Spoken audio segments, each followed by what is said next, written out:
एक छोटे से कस्बे में आरव नाम का एक लड़का रहता था।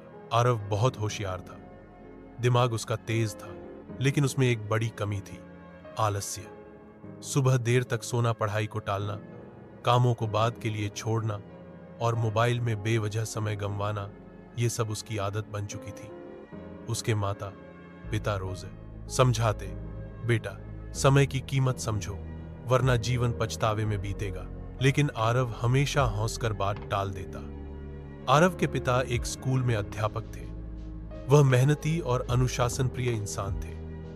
मां गृहिणी थी और चाहती थी कि बेटा पढ़ लिखकर कुछ बड़ा बने, लेकिन आरव की लापरवाही देखकर वे चिंतित रहते। गांव के लोग भी कहते, अरे ये लड़का तो बड़ा आलसी है, न जाने क्या बनेगा इसका। ये बातें सुनकर आरव को बुरा तो लगता, लेकिन बदलने की कोशिश कभी नहीं करता। वह सोचता, अभी तो मैं जवान हूं, बहुत समय है, जब जरूरत होगी तब मेहनत कर लूंगा। समय बीतता गया। जहां उसके दोस्त रोज मेहनत कर रहे थे, परीक्षा की तैयारी कर रहे थे, वहीं आरव दिन रात आलस करता रहा। परीक्षा के वक्त वह किताबें खोलता, लेकिन कुछ समझ नहीं आता। दोस्तों के अंक अच्छे आते, लेकिन उसके नंबर हमेशा सबसे कम होते। खेल कूद और अन्य गतिविधियों में भी वह पीछे रह गया। धीरे धीरे आरव का आत्मविश्वास टूटने लगा, लेकिन फिर भी उसने सोचा, अरे जिंदगी लंबी है, अभी बहुत मौके हैं। स्कूल की अंतिम परीक्षा का परिणाम आया। जहां उसके दोस्त अच्छे कॉलेज में दाखिला पा गए, वहीं आरव फेल हो गया। यह सुनकर उसके माता पिता की आंखों में आंसू आ गए। पिता ने दुखी होकर कहा, बेटा हमने तुझसे कभी बड़ी उम्मीदें नहीं की, बस यही चाहा कि तू समय की कीमत समझे, लेकिन तूने हमारी मेहनत, हमारे सपनों को यूं ही गंवा दिया। मां ने भी कहा, पढ़ाई तो बहाना था बेटा, असली चीज तो अनुशासन है, जो तूने कभी सीखा ही नहीं। यह सुनकर पहली बार आरव को अपने जीवन पर शर्म आई। कुछ दिन बाद एक घटना ने उसकी जिंदगी बदल दी। आरव गांव के रेलवे स्टेशन पर बैठा था। उसने देखा एक बुजुर्ग कुली, उम्र लगभग 60 साल, भारी भारी सामान उठाकर भाग दौड़ कर रहा था। आरव ने पूछा, बाबा इस उम्र में भी आप इतना काम क्यों कर रहे हो, आराम क्यों नहीं करते? बुजुर्ग कुली मुस्कुराकर बोले, बेटा जवानी में मैंने आलस किया, पढ़ाई नहीं की, मेहनत नहीं की।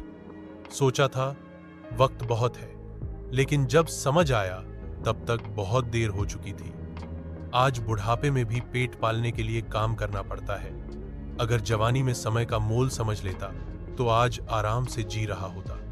यह सुनकर आरव के दिल को गहरा झटका लगा। उसे लगा जैसे किसी ने उसकी आंखें खोल दी हो। उस दिन से आरव ने ठान लिया कि अब वह अपना जीवन बदल देगा। सुबह जल्दी उठना शुरू किया, पढ़ाई के लिए समय सारणी बनाई, हर काम समय पर करने की आदत डाली, मोबाइल और आलस से दूरी बना ली। शुरुआत में मुश्किलें आईं, आदतें बदलने में दिक्कत हुई, लेकिन धीरे धीरे उसका अनुशासन मजबूत हो गया।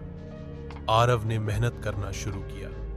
वह रोज 8010 घंटे पढ़ाई करता, हर विषय पर ध्यान देने लगा, छोटे छोटे लक्ष्य बनाए और उन्हें पूरा करता गया। खेलों और अन्य गतिविधियों में भी हिस्सा लेने लगा। गांव के लोग जो पहले उसे आलसी कहते थे, अब उसकी तारीफ करने लगे। माता पिता की आंखों में पहली बार गर्व के आंसू आए। 2 साल की कड़ी मेहनत के बाद आरव ने बड़ा मुकाम हासिल किया। वह एक प्रतिष्ठित कॉलेज में चुना गया और वहां भी अपनी लगन से टॉपर बन गया। एक दिन उसने उसी रेलवे स्टेशन पर जाकर उस बुजुर्ग कुली को खोजा। वहां मिलकर उसने हाथ जोड़कर कहा, बाबा उस दिन आपने मुझे समय का सही मूल्य समझाया। अगर वह दिन न होता तो शायद मैं अब भी बर्बाद हो रहा होता। कुली की आंखें भर आईं। उन्होंने कहा, बेटा तूने मेरी गलती से सीख ली, यही मेरे लिए सबसे बड़ी खुशी है। दोस्तों, यह कहानी हमें सिखाती है कि आलस्य जीवन को बर्बाद कर देता है। समय ही सबसे बड़ा धन है, जिसे गंवाने पर जीवन खाली हो जाता है। जो इंसान समय की कीमत समझ लेता है, वह सफलता की ऊंचाइयों को छूता है। इसीलिए याद रखिए, समय किसी का इंतजार नहीं करता, जो इसे पकड़ लेता है वही जीवन में आगे बढ़ता है।